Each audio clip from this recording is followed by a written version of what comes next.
Hello, everyone. Welcome to a great Friday. It is colder than a witch's teeth in October. I hope everyone had a great week. We started our off season this week at London High School, so we took a week off and we were back in the weight room on this Monday. As always, welcome to Friday with Wendler. I should probably introduce myself. My name is Jim Wendler. I am the author and creator of 531. And this is our weekly live stream. So, as always, if you have a question, ask in the chat, which is on the side of your page there. I will be glad to answer it to the best of my ability. And even if I don't know the answer, I will do my best to make something up that sounds reasonable. If anyone's watching right now, I know it's not a lot of people, but if you could send me a thumbs up or loud and clear or some kind of indication that you can hear me, and we will get this shit started. As always, though, we will start with a music recommendation. And this is one of those albums that I am super pumped that I purchased because it's obviously out of stock. I went on Discogs and today, and there's only one available. The band is called My War, and it's an EP. And it is called Wounds, and you can see the so you can see it's got a huge old fold out here. So anyway, what is My War? Well, the reason why I purchased that when I did was it featured John Paul Morrow on vocals, and for those that don't know, Johnny Morrow was the singer of Iron Monkey. He passed away, I think, in 2002. But to me, the best and most insane extreme vocalist who ever walked the planet. I am a giant Iron Monkey fan. I remember when their first EP came out, and I was just crushed. I just couldn't believe it. I actually had a special order that. That was on Earache. Anyway, so My War Wounds. What is My War Wounds? It's a band, 2 vocalists. All right, Johnny is obviously one of them. I don't know the name of the other guy. He's got some kind of, I don't know. It's not technically a name. It's a weird. Anyway. It is definitely rooted in hardcore, but obviously got some huge sludge metal influence. I re-listened to it, and my wife did. Well, my wife had to. Today, it's definitely got that kind of a couple Slayer runs, the chromatic Slayer scales, but mostly just hardcore, thick, massive, heavy tone, a lot of sludgy kind of riffs, stuff like that. They are from the UK. This was released in 2003, so I'm going to assume this is the last thing that Johnny actually recorded. I wrote some notes down, and I remember, I think this was like in 2001, the big rumor was Mike Williams from I Hate God and Johnny were going to team up. If anyone knows or doesn't know, Mike Williams is a singer for I Hate God. Iron Monkey is definitely influenced by I Hate God, so it was kind of like the UK and the US coming together for the most insane vocalist band. And I didn't know this, but Scott Briggs plays drums on this. Scott Briggs, for those that are in the know, played drums on the new reincarnated Iron Monkey, the 913 album. So I thought that was kind of cool. It's very funny to see a picture of Scott Briggs here and then seeing him what he looks like now. He's definitely been lifting some weights, let's put it that way. At least it looks like it. Anyway, what was really awesome is I was listening to this today. My wife was in the kitchen where she belongs, and the song, I'm joking, Tooled Up and Ready for Action came on, and that opening riff is just fucking killer. And my wife even goes, whoa. And I was like, you heard that? She's like, oh yeah, I heard that. I know you'd love that. Anyway, huge fan of this album. It's only 18 minutes long. I mean, I don't even know if there's any digital streaming or whatever of this. I do know there is one. I checked on YouTube. They have this available, the album through, just on YouTube, I should say. So if you want to check it out, man, I am so pumped that I got this, that I have this available all the time. I'm a huge fan. And it sucks that Johnny passed away because I think we lost, what a legend Johnny Morrow is. So, and to me, Iron Monkey was just like I remember just hearing Iron Monkey for the first time. They were so heavy, and Johnny's lyrics and vocal styles were just bananas. If anyone's an Iron Monkey fan, you guys know the famous line that Johnny sings when it all this I think it's in Fink Dial when everything drops out and he just screams obese male feeding begins, and I don't know, just a huge fan. So as you can see, I love music. I love this shit. And I got a lot of really different rare albums that I'm glad I purchased. I didn't think they were going to be rare at the time, obviously.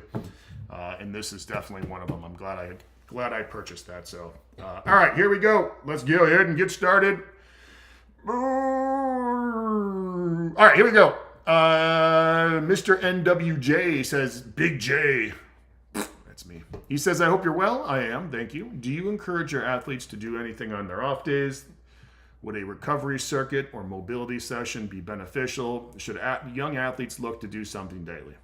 All right, so this is I've said this before, the more that I do this stuff, the more that the answer is nuanced. It's not just, yes or no.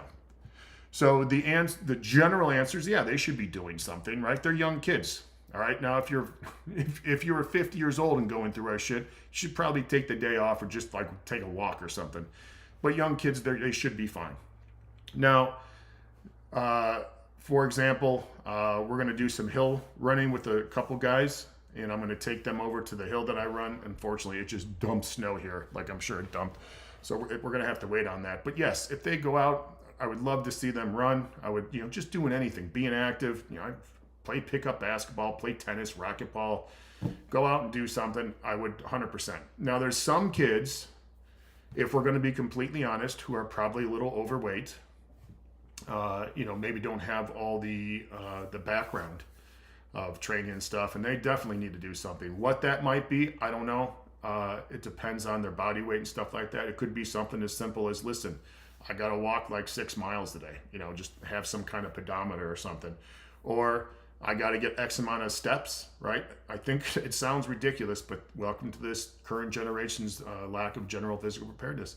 Or even just I tell the kids, go over to the stadium and do, X amount of rows of stairs. It's super easy on your body, and you're just doing something. A recovery circuit would be great. The bottom line is most kids aren't going to do that, if we're just going to be completely honest.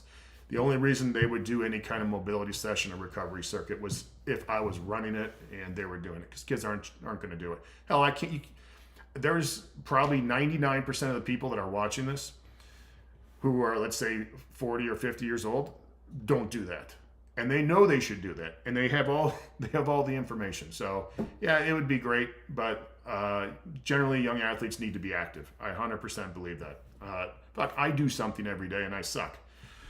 All right, but I hope that answers your question. The only one, not the only one, but the kid that I work with in the summertime and wintertime, Zach, he had played 6 billion sports. He played like AAU basketball and school basketball or high school basketball. He's always doing something.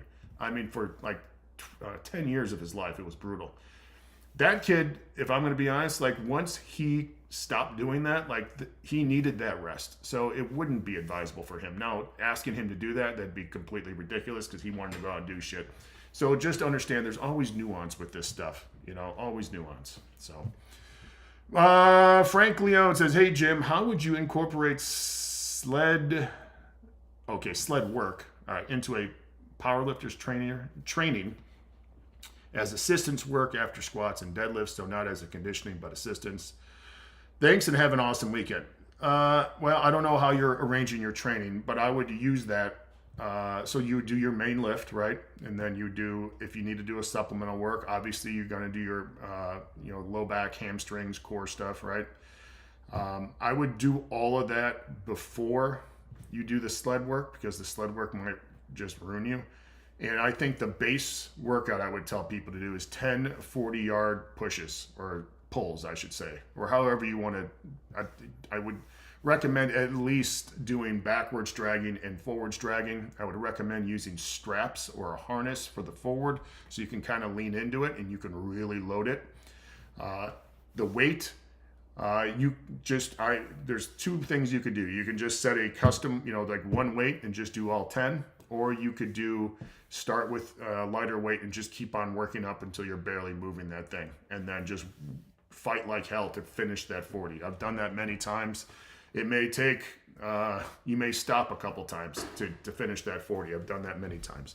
So that's the general thing. The other thing you could do would be, again, after everything's done, set a weight, whatever weight would be appropriate for use. I don't know. You can go lighter, mediumer, and then super heavy, and do something absolutely dumb. And I do a lot of this. And Zach, the kid I was mentioning, we do a ton of this.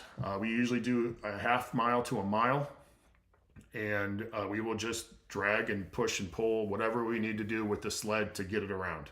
And that is a miserable time. It doesn't have to be super heavy all the time, but you should occasionally do something that is absolutely horrible. And I think that's, to me, you guys know this, I'm a huge fan of like dumb, hard conditioning challenges, and I think that stuff really pays off in the end. So again, make sure you're dragging backwards, forwards. You use some kind of strap so you're dragging backwards, and then your arms will be behind you like that. I don't like using the belt because you can't really lean. It's fine for like hamstring stuff, but you can't really load it that heavy because it's just an awkward situation. So that's what I would do if I were you. John Spedmerick says, Smedmerick, I think that. Okay. He says, hey, Jim, I would like your 3 cc's. Hey-o. You know, if you pull it all the way through, it's more than 750 milligrams. I'd like your 3 cc's on having 2 bench and 1 press day a week. Whew. 1 day with FSL and 1 with singles. I compete in bench only, both raw and equipped. I do have the 531 for powerlifting book. So what are you looking for here? So it's just like my opinion. I personally wouldn't do that. I'd like to have 2 days, and I'd like to bomb those 2 days, so to speak. I don't know if a third day is going to help. One of those days might be compromised because I also like to push the assistance work. How you're doing, that setup seems good, I guess. But personally, I'd rather have 2 days. And how I do the days is 1 day would be like my heavy bench work, so to speak. My other day would be my heavy press work. Because for me and most people I know, if you drive your press up, your bench will go up. And I've said this a million times. If you want to bench press 400, press 395. All right, get that going. And so on the day that you bench, you obviously doing all your lat and upper back work, but we have a focus. And you can either choose either day. But generally, that's the day that I do a lot of full range pressing. So dumbbell, for assistance, dumbbell inclines, dumbbell flat bench, something like that. Push-ups, right, with a weight vest, heavy dips. But in between those sets, right, you go over and hit a set of tricep push-downs with the band and just fucking smoke it. So it's just to failure here, 3 to 5 sets. You should be looking like this and absolutely jacked. On the day you press, you obviously do whatever pressing that you're doing, obviously doing your lat and upper back work. But that day you are doing a lot of shoulder work. So maybe dumbbell press, plate raises, side raises, just smoking the shoulders and getting some curls in, preferably like a fat bar curls or something like that. So 1 day is bench with full range pressing, supersetted with tricep push down. So you're doing a lot of triceps. On the shoulder day, you're doing overhead press, heavy shoulder stuff, and some getting some pipes in, lats and upper back on both days. So that's what I would do. If you want to do that, John, man, 100%, go for it, man. You have a better read on your body. But that's up to you, buddy. Taylor Ham, I recognize you. All right, he says, hey, Jim, I've been spending the last 4 to 5 months doing, oh shit, Crypa. All right. And have absolutely fell in love with this style of training. I've said this before. I'm thinking about doing some training with, outside of my little bubble here, but I will only train Crypa style. That's the only thing I have any interest in developing that training. That's how much I love that shit. I have seen amazing shit happen. So, but Taylor goes on, I'm sorry. I'm going to move to something a little different to have some more assistance options. I still want to keep the Crypa setup though, with one main lift and then superset with the assistance. Okay. I would like to try it with the other supplemental protocols. Hold on, let me just scroll down.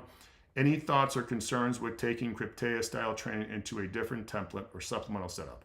Now, Taylor, you son of a bitch, listen, if you're part of the fucking forum, you would know. I put this up. We've been doing Cryptea, different shit. We have taken it to a new level. And I'm going to show you kind of what we do.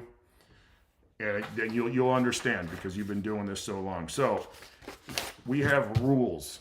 And if I didn't have rules, then it would just go chaos. So my rules are we do one main lift, a workout, right? So you know that. And then we just, every time you do a set of the main lift, you do some kind of assistance, okay? But the key is we will only do 10 sets of the main lift. So again, that's a total of 20 sets of movements, right? So you do a main lift, assistance. So the first 5 for 90% of the time will always be this. So let's just pretend it's, I got my marker here.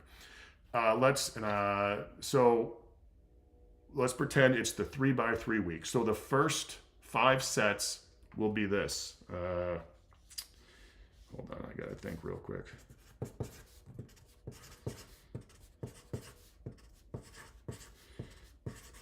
Okay.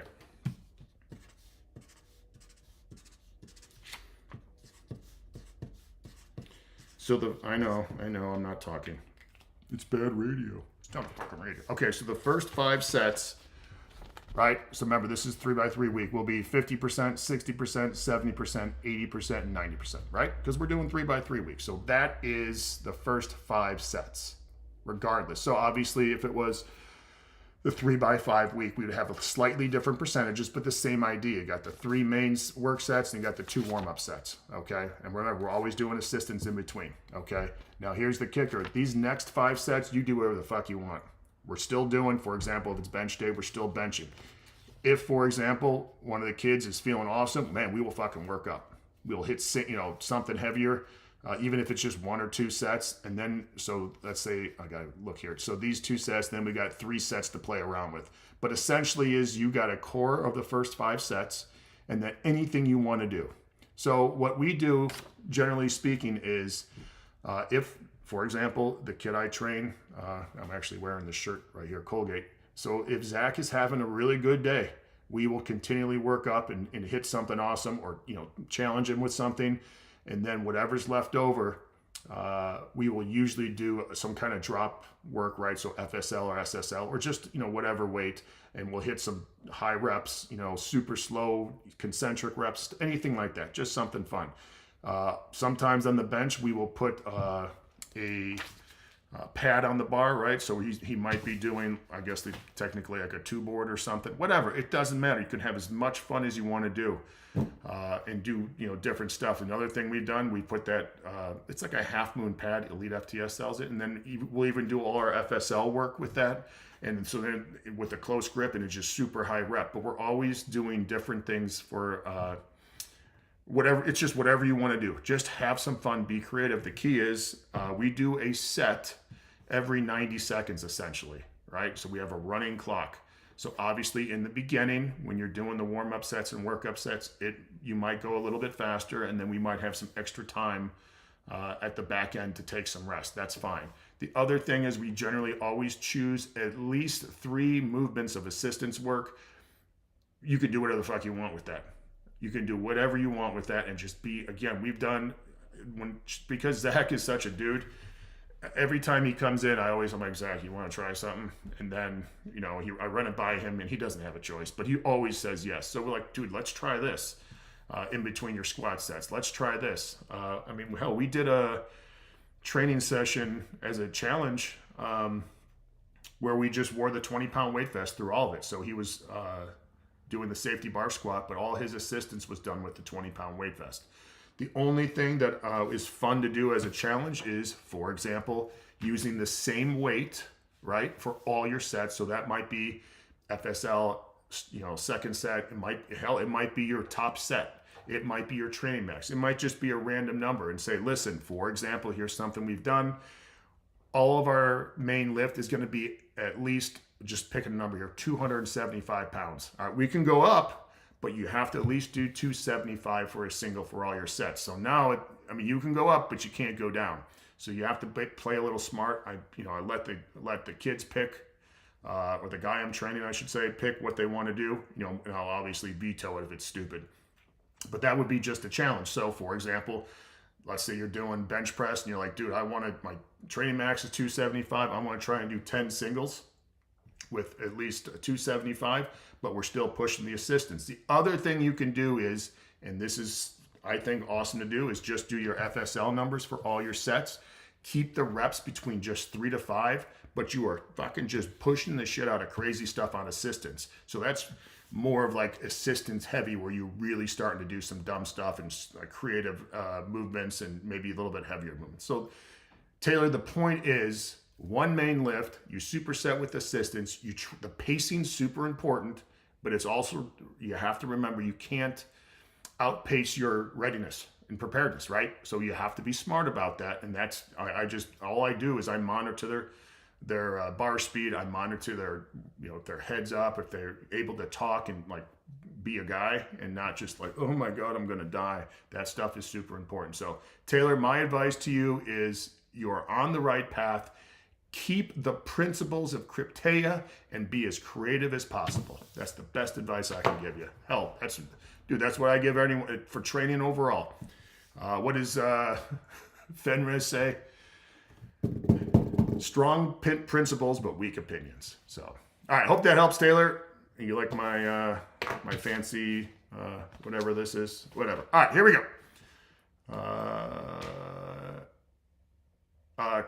KRGG says, hey, any reason for switching to the Ruck over the weight vest recently, trying to decide between the two on what to get first? All right, so the only reason why I do, and I was able to walk yesterday, 2 days now in a row. I have trouble walking. I have tremendous amounts of pain. Both my legs are constantly asleep. It's a whole fucking shit thing. So, but I have a new challenge that I came up with the other day, and I texted it to Mason, and I really want to be able to do it with him. So this is part of, hopefully I can get healthy enough. But anyway, the reason why I chose the Ruck only for the walking is it's much easier on my back. Much easier on my back. So that's just been my opinion. Obviously, you might, if you have a back issue, that might be it. But if you don't, I don't think it's going to make a difference. If you don't have like a issue that you have to wear one or the other, 100% choose the weight vest, because you can do your Ruck walk-in and stuff, but you can also train with it. To me, training with the Ruck, I think would just be, and I've tried it, it's just not as comfortable. It's not obviously even, and I think that makes a huge difference, so again, my advice, unless you have some kind of injury, get the weight vest or plate carrier, 100% over the Ruck. But if you're just going to walk, the Ruck is fine, or whatever, walking style activities. Richard, good to see you, buddy, or hear from you, I guess. Says, good morning, Jim. Well, good morning. He says, happy Friday. Yes, it feels like a Midwest Friday. It is overcast, it is cold, and it's fucking perfect. Love this. Love living in the Midwest. He says, I finally started adding conditioning like you advised, just 10-minute PT pyramid before my workout. I'm not sure what that means, but I assume it's just like a movement stuff, right? And it's really made my body feel more comfortable doing the main lifts. I'm still doing the walking, but now with the weight vest on, I feel great. Thanks for everything. That is awesome, Richard. I'm going to tell you this, is don't get too overzealous. You're supposed to feel good. Doesn't mean you're not going to be sore. Doesn't mean, you're not going to be like a little rundown, but if you're feeling good, just let's maintain this. Let's work on making this your new norm. And then we can start pushing stuff, okay? So please understand that, all right, buddy? Mr. Santana says, good morning, it's freezing. Yes, it is. Yes, it is. I did, God, I don't know what day it was. I was out walking, trying to walk. It was like 12 degrees with the wind chill. Just crushing through the ice and snow like an idiot. All right, Orion says, hey, Jim, thoughts on dynamic double progression? Boy, they got everything now, huh? Weight goes up when top of the rep range is reached on the first set. If reps drop below the range on following sets, yeah, that's fine. For assistance, that's fine. Just be creative with your assistance. I never really programmed any of that stuff. Just have some fun. And if that's what you want to do, if that's what keeps you going, fucking A, go for it, brother. Richard says, Okay, here we go. Right now I'm using supersets in my training, the traditional press and pull. I want to know what your recommendations are for supersets. Generally speaking, Richard, super simple. When we, especially with the Crypa program, or even with assistance, you can superset generally, because I already mentioned this, as long as the exercises don't, generally speaking, don't interfere. So for example, if you're doing squats, you can do dips, right? If you're doing squats, you can do chin-ups. If you're, I wouldn't do squats and lunges or something like that. Or I wouldn't do like bench press and dips. Now, I know I've already contradicted myself. I totally get that when we do our tricep heavy and full range pressing work, but that's for assistance and that's for a specific effect. So generally speaking, you can do, when we do our lower body work in the garage, so let's say squats or deadlifts or something like that, right? We can do any kind of press, any kind of pull, and we can also do some ab work. We have to be a little smart about that. When we are doing our bench press and press training, we can do any kind of pull, any kind of lower body work, any kind of core work. So that's the simplest way you can do it. And I'm telling you, have some fun, be creative, and don't be afraid to push that assistance. Don't be like, oh man, I don't want to. I got to do 5 reps on the bench. I'm scared to do the rows heavy. Fucking do it, man. Get in shape. You'll be fine. Thank you guys for giving me the good to go loud and clear. I appreciate it.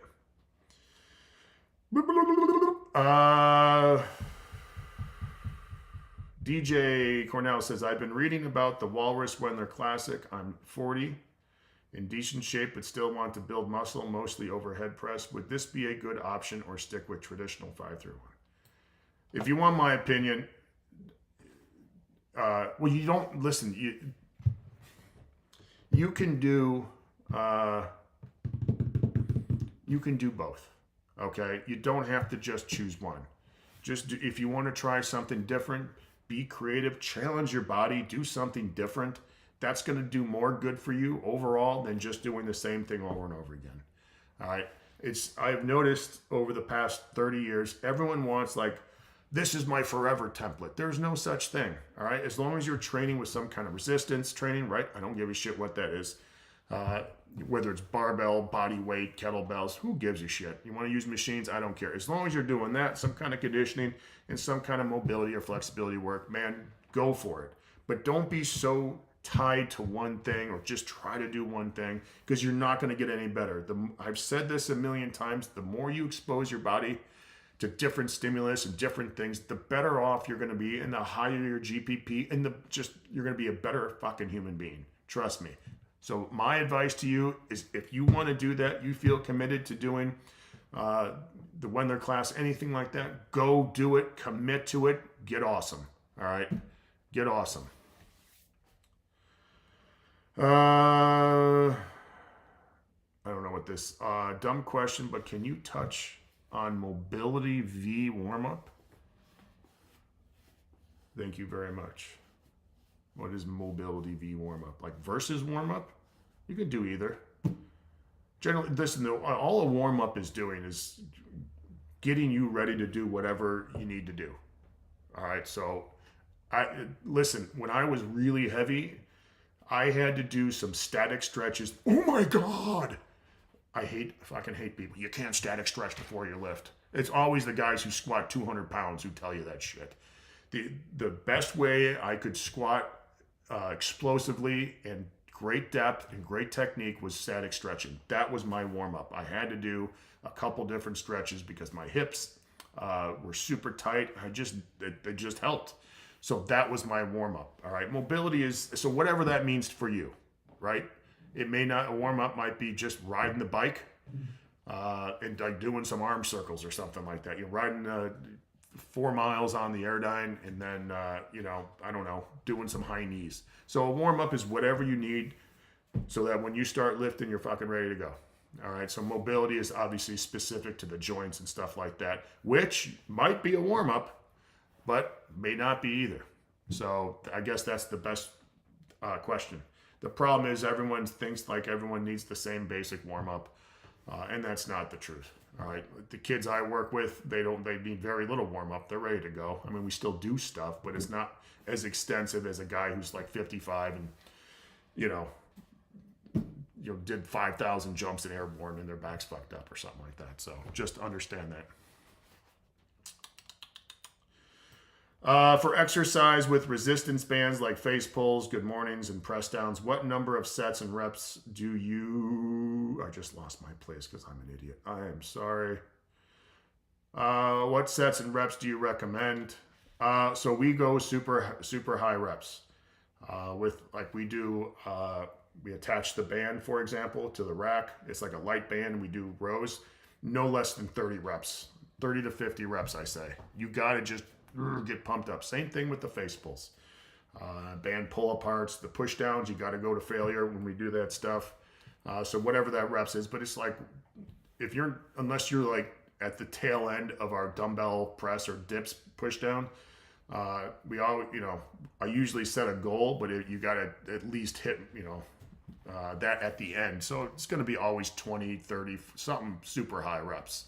All right. The key is just to flush the muscle with a ton of blood and just have some fun. So unless you, doing, the thickest band in the world and you're maxing out, it's going to be high reps, 20, 30, 40, 50. We've done sets of 100 on the face pulls and the push downs. You don't have to do that, but I'm just saying, don't be scared to go in reps. You're how people are. If you do more than sets of 10, it's cardio. All right, fatty. So I hope that makes sense to you, Richard, buddy. You're doing good work, man. That's awesome. You're feeling good. Is just make sure you're writing this stuff down so when inevitably it will happen, you will fuck up. You go back and look at what you've done and like how simple and how consistent you were. So, all right, here we go. JBB the second says, "Hey Jim, I'm at 60 years old. All right, I'm having a tough time recovering from my traditional strength training with my conditioning. Oh, geez. Any recommendation for balancing the two? Should one take precedence?" Yeah, dude, that's not your conditioning. Shouldn't be walrus work, buddy. That's your strength training. Conditioning is not. No, that's the big problem. Is you are doing essentially walrus training is resistance training, right? We already talked about this. Your conditioning, and I don't care, is got to be something like we have two kinds of conditioning in the 5-through-1 world, right? We have hard and easy. Most people should be, if they're training super hard, should generally do mostly easy conditioning. What do I mean by easy conditioning? Super simple. It's something that you can do that you don't like need massive recovery from, right? It's not like muscle tired, so to speak. For example, now this is not everybody, but let's just pretend that you've been training and lifting and stuff. If you go for a 3-mile walk or something, or even put on a 20-pound ruck and do an hour, that's easy. For most people that are physically active, it's easy, all right? So bear with me. You get done, you can, have a cigarette and everything's good to go, right? You're not dying or anything. Now, if that same person did, quarter mile of prowler pushes, done one, every 90 seconds, sprints, that's something you're going to have to recover from. That is very difficult. I generally recommend most of your conditioning, generally speaking, just be easy because you're training your ass off in the weight room, right? You're pushing hard, the pace is awesome, all that other stuff. The walrus shouldn't be conditioning. If you want to do the walrus work, do your main lift and then do the walrus work as your assistance, all right? The problem is you're not balancing anything. Everything is just on one side, all right? So if you want to balance strength or resistance training with conditioning, it's got to be the correct conditioning, right? I hope that I'm making sense. So my advice is, I would lift 2 to 3 days a week. Conditioning, doesn't have to be super hard, 3 to 4 days a week. Fuck, you could do it 5 days a week. You don't have to, but just understand. So I think you're not understanding the resistance and conditioning, the dichotomy between the two. All right. Osiris says, "Hey, boss." Hello. What are a couple major differences in how you would approach training 40 to 50-year-old group versus your high school athletes?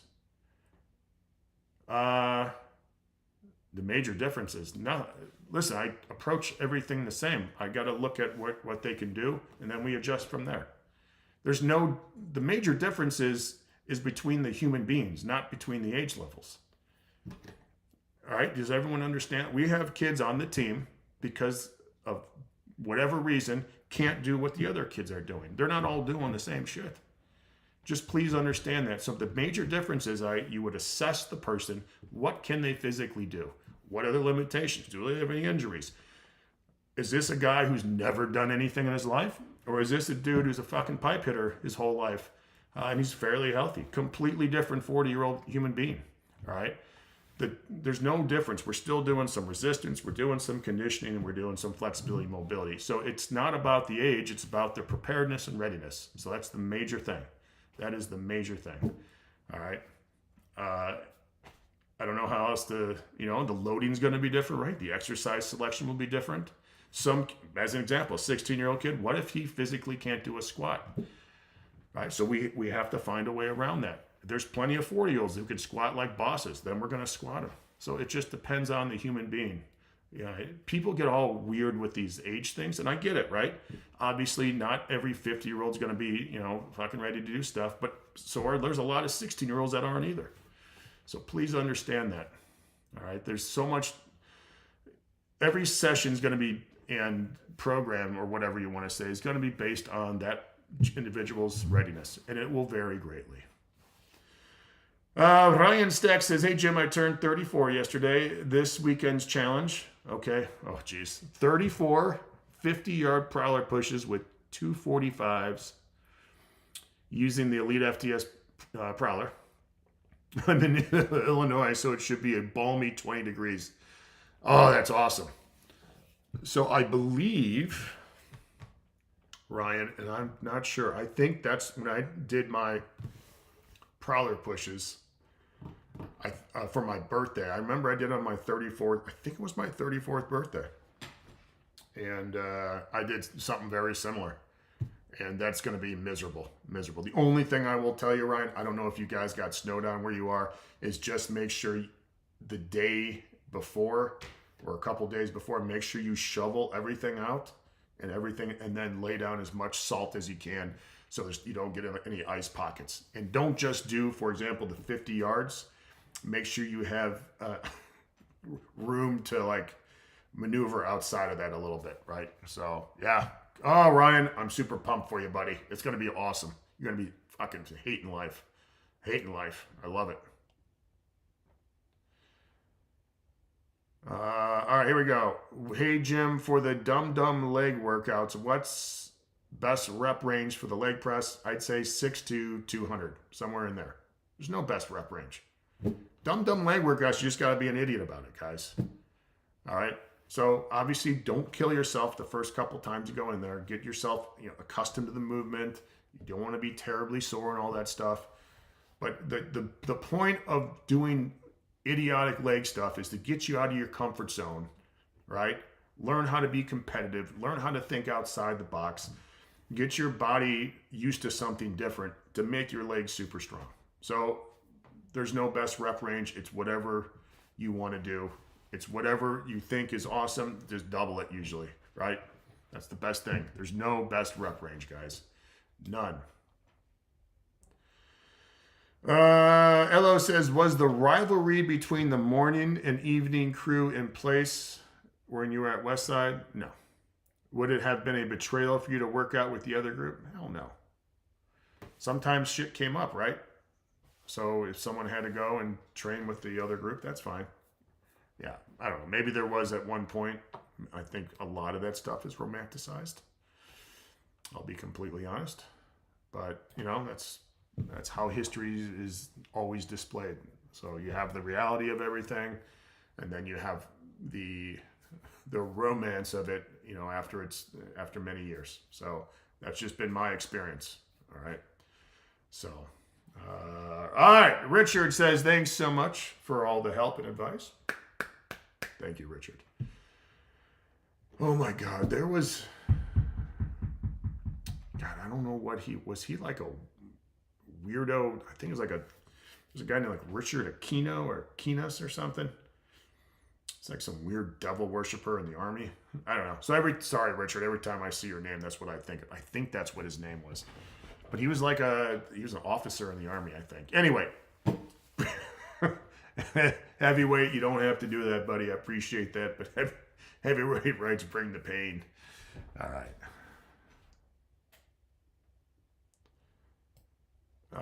What is going on here? We got some bullshit here. All right. YouTube security notifications. Warning, ban will ensue if you do not end the live stream within the allotted 5-minute time period. All right. So, I don't know what that means. Ella says, do any of your football kids do deadlifts on a straight bar? If so, how do you decide to allow them to try it? No. I think maybe one kid one day tried it and I let him, but no. Nope. But there's no reason if you want your athletes to try it or you want to give it a shot, that's fine. But there's no point. Listen, it's general physical preparedness. I guess if someone couldn't, for whatever reason, trap bar, right? And that's what they had to do. Like they were perfect conventional deadlifter, but they couldn't do that with the trap bar. I guess I would do that, but no, we've never done that. Morning, Jim. How strict are you with your players on their depth on the squat? Probably stricter than most, but I'm not. Listen, if they're like a little bit above or something, I'm not going to go nuts with that. Listen, it's not just about like depth on the squat. It's about doing things correctly and having a standard, because as soon as you drop that standard, whatever that is, whether it's what you wear in the weight room, whether it's showing up on time, whether it's taking the correct steps on a play, whether it's lining up behind the line, right? When I say it like we're doing like a sprints, everything perfect all the time. You have to have the standard. And yes, I believe that squatting to like parallel or so is probably what's healthiest for the kids and best overall. I always say, like, listen, you got to get your ass big. Big asses move big players. So, but there's more to it than that. All right. Because as soon as you let something slip, everything slips. It always happens, guys. And I know it's like, well, that's just nitpicking. Fuck, that's why we're better than a lot of teams in our conference, because we nitpick everything. And the kids love standards. They might bitch about it for a little bit, but when everyone on your team is doing everything right all the time, and this goes for you in your regular life, do shit to a standard all the time. Take pride in that stuff, because it will help every area of your life without a doubt. What depth do you prefer? Again, parallel is fine. I'm having a hard time getting some of the players to stop quarter squatting and ego lifting. I get it. But I'm telling you, like, when I first got here, those kids that I worked with, and it's been the same way, there's not any, I never got a hard time for anything. I mean, the kids got a little upset about the light weights, but because Kyle Cutler, the head coach, has standards for everything. Like, you have to be dressed. You have to be dressed correctly. You have to have the right shoes on. You have to have the right color shirt on, right? We can only allow certain colors. And it's not just about we want our kids to look acceptable or anything. It's because that's what we do. All right. That is the standard. And JT, I'm not sure. I'll just call you JT. That, for me, when I see that, and I'm not trying to be a dick to you, buddy, but I see that as a fucking problem. I really do. I see that as a problem for the team, because you should say something one time. It doesn't mean you're not going to repeat yourself, because God knows I repeat myself, but the standard is the standard. And that needs to be understood, because everything needs to be done like that. And I'm sure there's a lot of people on here that are, shaking their heads and, what a stick in the mud. And then there's another bunch of people who fucking who know exactly what I'm talking about. So I see that. So I guess, listen, I don't know what else to tell you, but either you do it right or you don't do it at all. You can fucking leave. That's how it's done. So the only thing let me just say this, if the kids physically can't do something, then we adjust it. All right. I'm not going to have some kid who, does something all funky, right? That's not going to happen. So just please understand that. Boy, I don't know. Nacho Lebowski. All right. Good morning, Jim. Good morning. 48 years old, working helicopter EMS for years. Oh, God, that's got to be a tough job, brother. I'm not saying like, obviously the work is, but just you see a lot of crap, man. Ugh. He says, I've been alternating versions of Crypa and Walrus for years now and never felt better. Just wanted to say a big thank you. Man, thank you, Mr. First of all, great fucking name. Now, I'm not a huge Big Lebowski fan. I recognize that it was an enjoyable movie. And I generally enjoy Coen Brothers movies, but I think people go a little bananas about that movie. Anyway, I am telling you, the one I wish I could work more with some real fucking door kickers, I call them, guys who just physically want to be amazing. That's, I'd like to be able to do more of that. And then, listen, I love working with the high school kids. I love it. I love being part of it. But if we're going to be honest, like professionally, it's not that creative. You're not creative. I don't have to be terribly creative, right? All this stuff. But when I'm working with Zach and some of the other guys, like, holy shit, we can really do some different stuff. And I think for me, this is an honest to God truth. I have felt like since I started really pushing stuff with Zach, I am starting to do things I never thought possible in the weight room. How we're doing this stuff, and it's just evolving. I fucking love it. Mr. Nacho Lebowski, thank you for trusting me enough and doing that. Because listen, the other thing is this style train fucking sucks. It's hard work, man, if you do it correctly. So anyway, Mr. Zach Wagner says, I have a player that just had shoulder surgery. Yep, torn labrum. How can I program squat for 3 times a week lifts for him? I had a player with shoulder surgery several years ago, and I used a Russian squat. Yeah, that's fine. I don't know how you're going to squat him with a torn labrum. I assume safety squat bar. Yeah. So the first thing you're going to have to do is get him used to squatting 3 days a week. So if I were you, I would do, first 2 weeks so they're not feeling like shit. You do 2 FSL workouts, 5 sets of 5 or so, somewhere in there, and then kind of one heavier workout. Make sure their body adapts to that. Make sure they're doing some ab and low back work.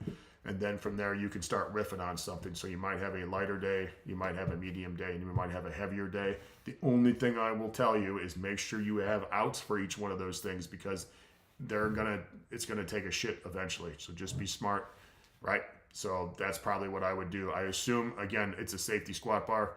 And just make sure that they're not using that shoulder and kind of pressing into it, because you got to be a little careful with that. So, but yeah, that's what I would probably do. So let's say you're doing Monday, Wednesday, Friday, Zach, you have 5 sets of 5 at their FSL. Doesn't have to be crazy, right? We're just doing that. Or you know what? This is what I would probably do. Have 1 light day and 1 heavy day. So 1 FSL day, 1 kind of heavier day. And then I would challenge them, or this guy, once a week on one of those days, probably on the heavy day, right? Where you're like, listen, we're going to do lunges for X, or we're going to do 20-inch step-ups with whatever, something like that. And then obviously I would get some leg extension, leg curls in, maybe each day, like 2 sets. You don't have to go crazy. But personally, I would do 2 days a week.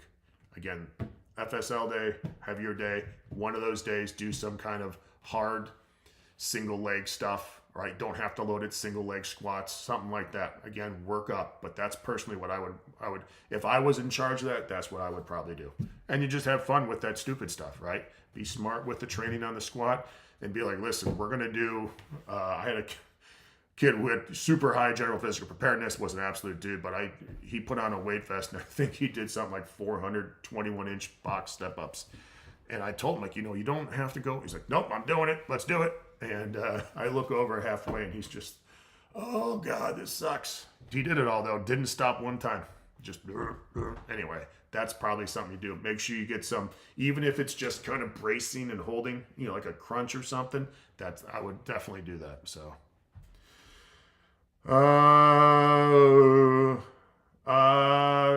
It says, hey, Jim, thanks for the books. That's awesome. Thank you for reading, right? Chad says, hey, Jim, any progress on your back healing? Yeah.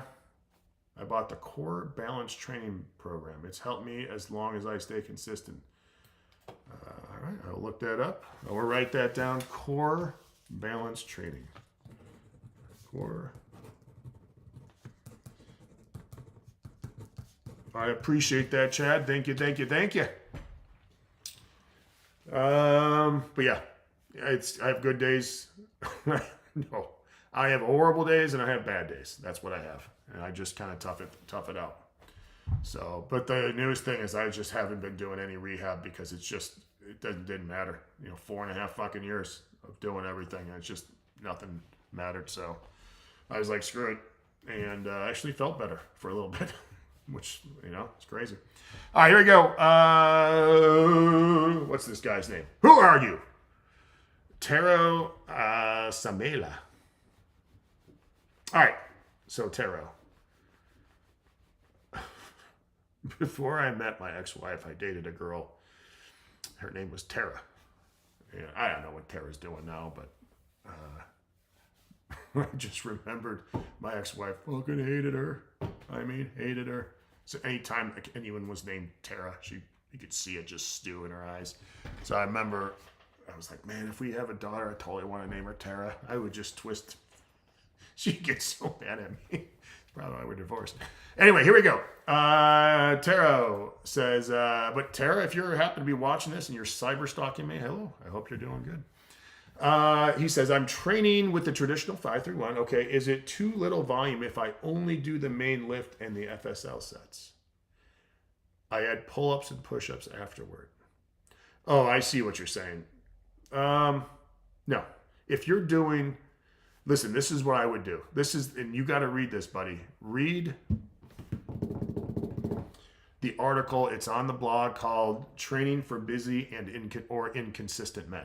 Just read that and you'll have basically what I believe to be the bare minimum of what you can do, as well as being allowed to kind of do other stuff too, if you feel good. But read that article. Essentially, it's the main lift, whatever you want to do for the main lift, right? And then some kind of pulling. So the only thing I would add in would be maybe doing some rows, not just the pull-ups, but get some rowing in. I think that's super important.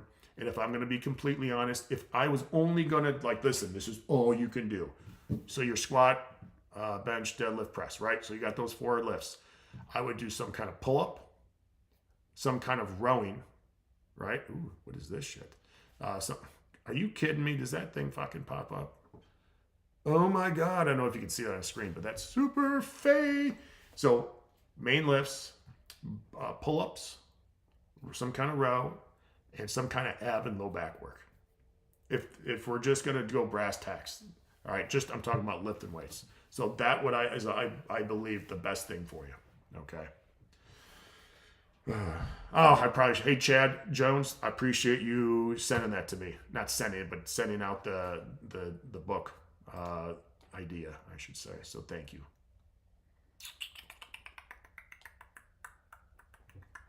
What are your thoughts on lifting straps? I'm afraid of tearing my biceps, your biceps, with underhand, overhand grip on deadlift.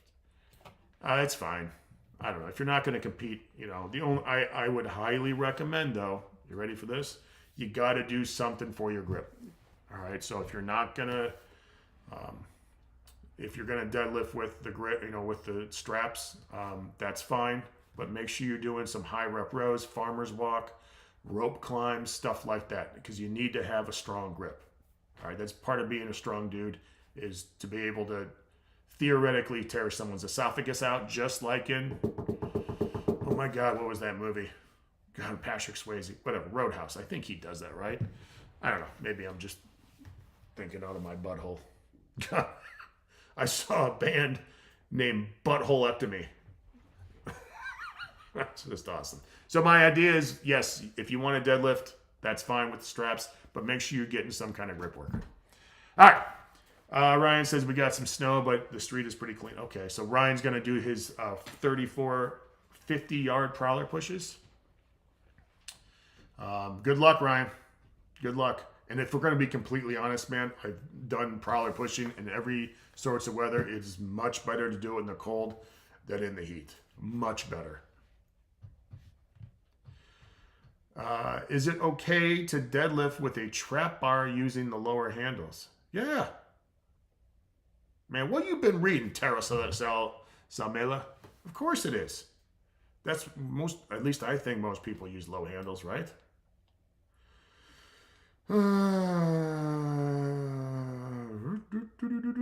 Yeah, so yes. Suspense is killing me. Says, hey, what's up, boss? What would you say is an appropriate rep range for lunges? You seem to be a fan of all the way from short and intense to a brutal, long grind like stadium steps. Like if you're just going to do like regular, right? Like, I don't know. I'd say 50 reps per leg would be like as normal as you can get, unless you have some kind of, if you're like really out of shape or something like that. So yeah, about 50 reps per leg would be. But it just depends what I'm doing. Like, I'm going to say this. If I'm going to do lunges these days, there's two ways. One, it's going to be part of my Walrus work. It'll be 10 reps per leg for 10 rounds. So whatever that is, 100 reps per leg. Not a big deal, right? So that's either that, or I'm doing 500 lunges, or I'm going to do a quarter mile, or whatever, something dumb. So that's basically what I think. So generally speaking, probably bare minimum is 50 per leg, right? Of course, the loading's different. I totally get that, people. People take this out of context, but generally that's what it would be, right? You have kind of a normal day, and then you have a day where, you know, you go to hell and meet the devil. So, yeah, that's what I would probably, but yeah, you do 10 rounds, right? 10 lunges per leg, 10 push-ups, 5 pull-ups. I mean, anyone who's in reasonable shape can get through that and be fine. So,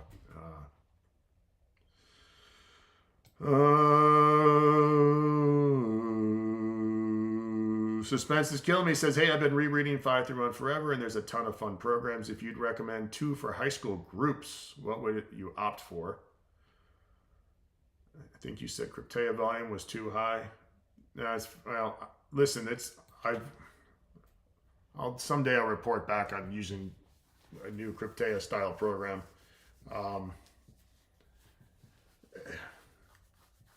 Listen, this is what I'm going to tell you. Like, when you're coaching large groups, which I assume is what you said you're doing, it's very difficult to run. Like what I run, for example, with people I'm training one-on-one, I can't do that with 60 kids, 50 kids, 40 kids. Or even little as like a small group of 35, still you can't do all the same stuff.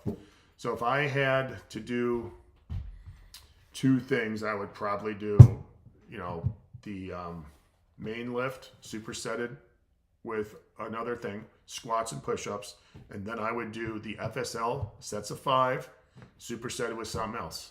So for example, we will do, let's say you're bench pressing, you'll do your first 5 bench, right? These sets right here. We do those sets, and we'll do superset with dumbbell squat. And then we will bench and superset that with rows, right? The FSL work with rows. So something like that. That's the most, I think that's as simple as you're going to make it. So yeah, that's probably, and then you can start farting around a little bit with the FSL work if you want, or something like that, or, different assistance exercises. So that's probably by far the simplest and easiest way. It's very easy to coach, right? You're just doing 2 pods, so to speak, right? The bench and the squat, and the bench and the rows. So you can't get any simpler than that. So that's what I would highly recommend. All right, here we go. Task Force Barbell. Oh, I know, it's Lon. What's up, Lonnie? He says, I backed off my training maxes. I'm concentrating on making reps awesome and building muscle. It's really amazing that this training of a senior citizen and a teen are similar. Lon, buddy, you've heard the term full circle, right, brother? That's what I'm talking about. Why, yeah, so totally get it, buddy. Yeah, full circle. I hope you're doing good, bud. And say hi to Lisa, right? Lisa. I don't know, but say hi to her for me. All right, here we go. Matt Julian says, "Hey, I'm 6'4", fucking bragger. What a dick. With an even taller wingspan and a huge dong." Listen, my dong's too big. I don't know what to do, Wendler. I've been finding that pressing really fatigues my shoulders. Yeah, maybe because of the range of motion I get in. Okay, haven't been able to progress. Any tips? Well, that sucks, brother. I don't listen, Matt. This is not. I'm not going to sound.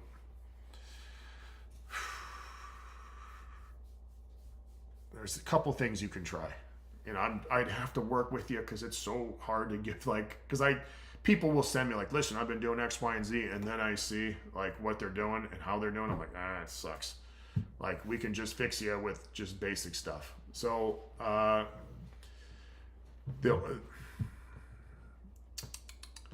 would probably, if I was going to work with you, I would probably like, listen, I look at what you're doing and I would like, listen, let's really do, if your shoulders are fatigued, I would cut out some of that stuff and I'd start doing easier assistance work. And I would really do a lot of arm work. All right. And like a lot of flies and stuff like that. If I'm going to be, curls, tons of tricep push downs, extension, just bomb the triceps. And any shoulder work, let's just, right now, we'll do like benches and presses. But we will also do like some raises and stuff just to smoke the shoulders. And that's what I would probably do. Whatever rep range you're usually doing, we would do something different. All right. Whatever that would be. I would choose something a little bit different.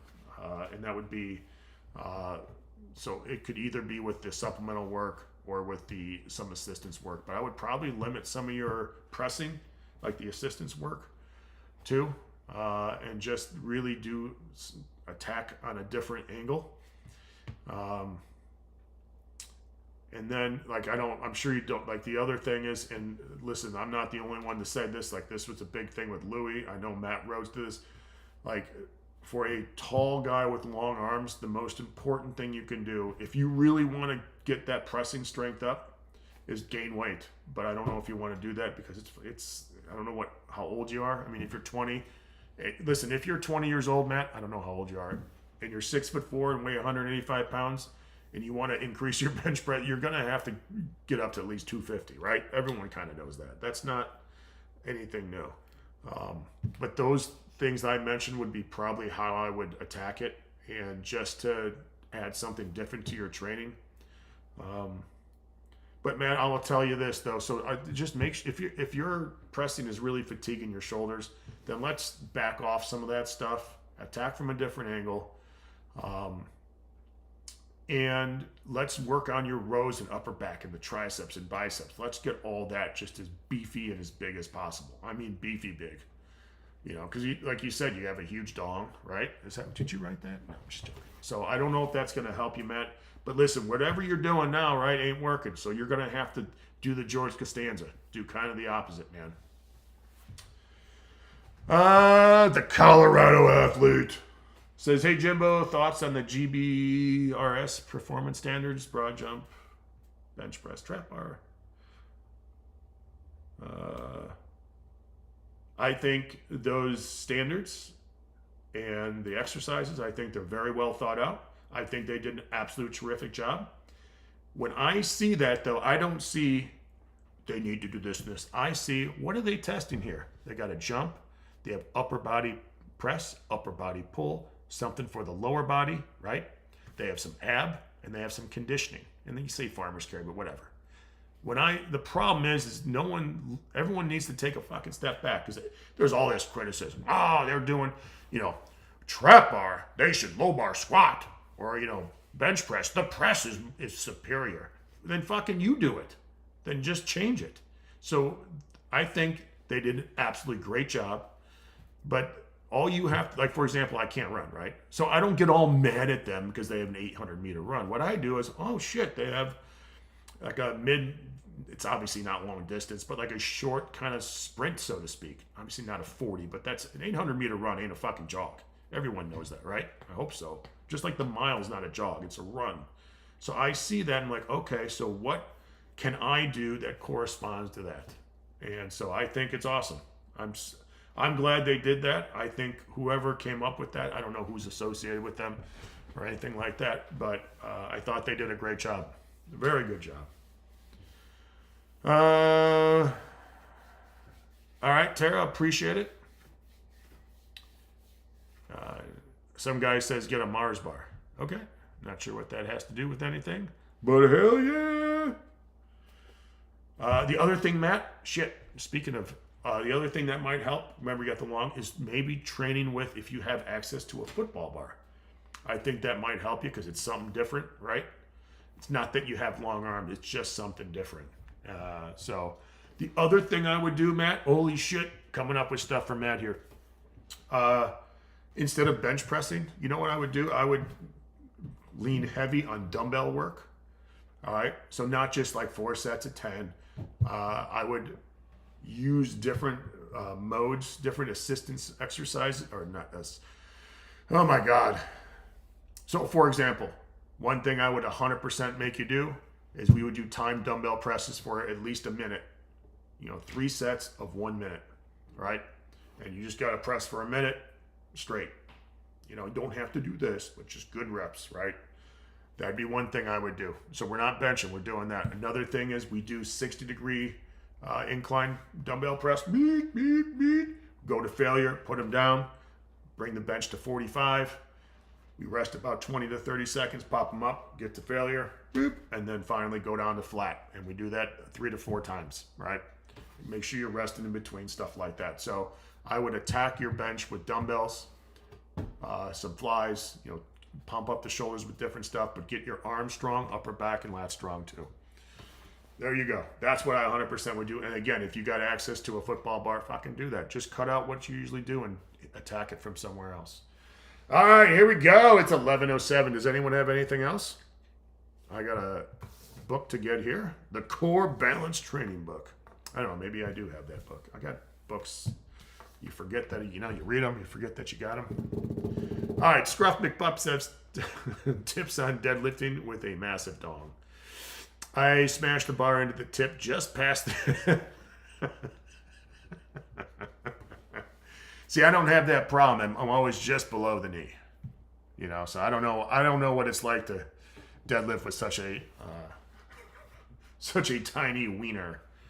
So, yeah. I just used to wrap it around, just tuck it in my belt over on this side all the way over here. So wrap it around. Oh, you guys got locker room humor. Well, you know what? I spent most of my life in locker rooms. So consume Richards. That's my nice way of saying. All right, here we go. Robert Cunningham says, bench pressing today, triumvirate, followed by some rounds on the assault bike. Been finishing these days in around 40 minutes or so, and I'm absolutely smoked. It's not too short of a workout time, is it? Hell no. Hell no. No. 40 minutes. That's fine, buddy. Listen, you'd be surprised once you get in good shape and start kicking ass how sometimes you're not going to spend you'll spend much less time than you ever thought and get so much more work done. So... all right, Heavyweight says, Jim, the beard is... Thank you. Look at this thing, huh? I just trimmed it too, so it looks normal, I guess, right? Did the Special Forces inspire you to grow it? No. I grew I don't know. I think I've always had, like, facial hair. And then I couldn't grow a beard for a long time. Like, it would get all, patchy and stuff. I could always grow a huge mustache and the goatee, but I can, this.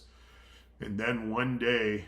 I was like, you know what? I was still working at Elite FTS, probably 2008 or so. I don't know, maybe somewhere. I don't know, maybe.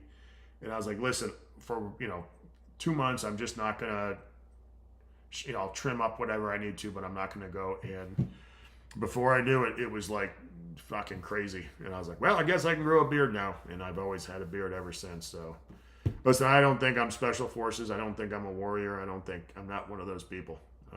So I have no illusions of who I am. Definitely not that. MB Power says, I missed the tunes for the day. What were your recommendations? Today, we recommended just one album. It is My War. The EP is called Wounds. This is their only release. Features John Paul Morrow on vocals. Got 2 vocalists. It is a nasty slab of hardcore, little metal, obviously influence. Unbelievable. 18 minutes of just getting pummeled with riffs. Highly recommended. I don't think obviously it's out of print right now, but you can find it on YouTube. I don't know if it's out digitally anymore. I'll be completely honest. All right. Chad Jones says he's on YouTube too. I don't know what that means, but Chad, hell yeah. Hell yeah. All right. Anyone else? Anyone else? Taro, I see it. I'm glad you found the article. You don't have to apologize for your name. You're from Finland. I saw Sisu. That's how everyone is in Finland, right? It's either that or you like the band Horna. That's all there is in Finland. Sisu or dudes from Horna. Is Sargeist? I think Sargeist is from Finland, right? I don't know. Who knows? All right. Anything else? We good to go? We're going to do it. We're going to do it. We're going to do it. We're going to get out of here. All right. I will see you guys later. I appreciate everyone who asks questions. I appreciate anyone who watches this after the fact or just had it on in the background. I appreciate everyone who's been part of this. I love doing these things. Just love, I don't know, just to have a lot of fun. And I have some great people that get on here too. So thank you. As always, if you do something dumb this weekend, please be safe, but please challenge the mind and body. Good luck with the Dum Dum Challenge. I love doing those things. You owe it to yourself to test yourself a little bit and see who you are and prove to people around you